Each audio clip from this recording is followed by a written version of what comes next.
ককাইদেউজন ওলালেহি মোৰ গেজত গোলাঘাট জামুগুৰিৰ পৰা। গাড়ীখন হ'ল ৱেগানাৰ, হেড গেছত গৈছিলে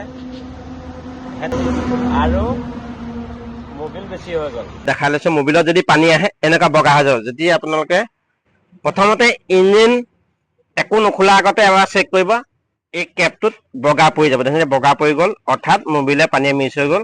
আৰু ইয়াৰ পাছত এনেকৈ ট্ৰেফিক কমাৰ ভিতৰত চাব বগা পৰি যাব আৰু তেতিয়া হেড গেছকেট সলাব লাগিব। যদি পানী মবিললৈ যায় এনেকুৱা বগা হৈ যাব, দেখিছে?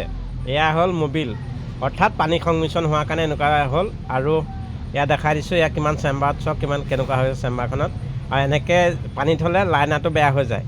লাইনাৰটোত মানে পানী জমা হৈ যায় কাৰণে বেয়া হয়। আৰু আমি এতিয়া ফিটিং কৰিছোঁ এই লাইনাৰবোৰ যে দেখিছে যে এইবোৰ আমাৰ পানী সোমাই পেলাই লেতেৰা হৈছিলে, মানে কাৰ্বন বৈ গৈছিলে। আমি ধুনীয়াকৈ চিচপা মাৰি চফা কৰি পেলাই হেড গেছকেট লগাইছোঁ। এইটো হেড চফা কৰি ল'লোঁ সম্পূৰ্ণ ধুনীয়াকৈ চফা চিকুণ কৰি।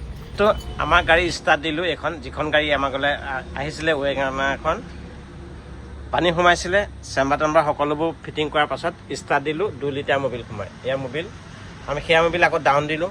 ডাউন দিয়াৰ পাছত ইয়াত কোনো পানী অহা নাই, যিহেতু ইয়াৰ আগত হেড গেছৰ পানী আছিলে। এতিয়া মবিল যিমান ভৰাইছিলোঁ সিমানে ওলাইছে। এতিয়া আমি ভৰাম নতুনকৈ মবিল। আমি এতিয়া নতুনকৈ মবিল ভৰাম। ইয়াত থৈ দিছোঁ 5 লিটাৰ মবিল আনিছিলোঁ আৰু ইয়াৰ পৰা ভৰাই পেলাই এতিয়া গাড়ীখন ৰিলিজ দিম।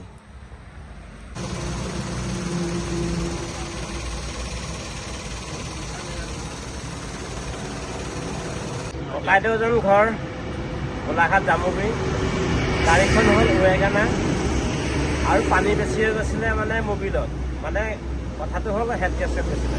গাড়ীখন মবিল আনিলে বনালোঁ, আজি ষ্টাৰ্ট দিলোঁ।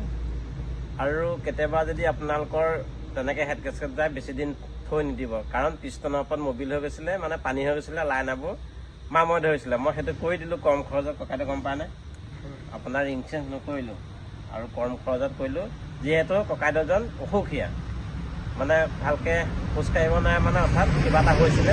যি নহওক এতিয়া ষ্টাৰ্ট দিলোঁ। কেনেকুৱা লাগিছে? নিশ্চয় বহুত ভাল পালোঁ। আপোনাৰ ভিডিঅ' চাই আমি ইয়াত উপস্থিত হ'লোহি আৰু ইমান কম খৰচত যে কম বাজেটত আপুনি বনালে তাৰ বাবে ধন্যবাদ। আৰু সকলোকে মই ইয়ালৈ আহক আৰু এখেতৰ তাত গাড়ী বনাওক আৰু সুফল পাওক, তাৰে কামনা। এইটো কথা যিসকল আহে সেইসকলে গম পায় আৰু নক'লেও হ'ব। আৰু এই ভিডিঅ'টো আপোনালোকৰ কেনে লাগিলে কমেণ্ট এটা কৰি জনাবলৈ নাপাহৰিব। আৰু এতিয়া যদি প্ৰথম চাইছে ফ'ল' কৰিবলৈ নাপাব ভিডিঅ' পেজটো। ধন্যবাদ। জয় অসম।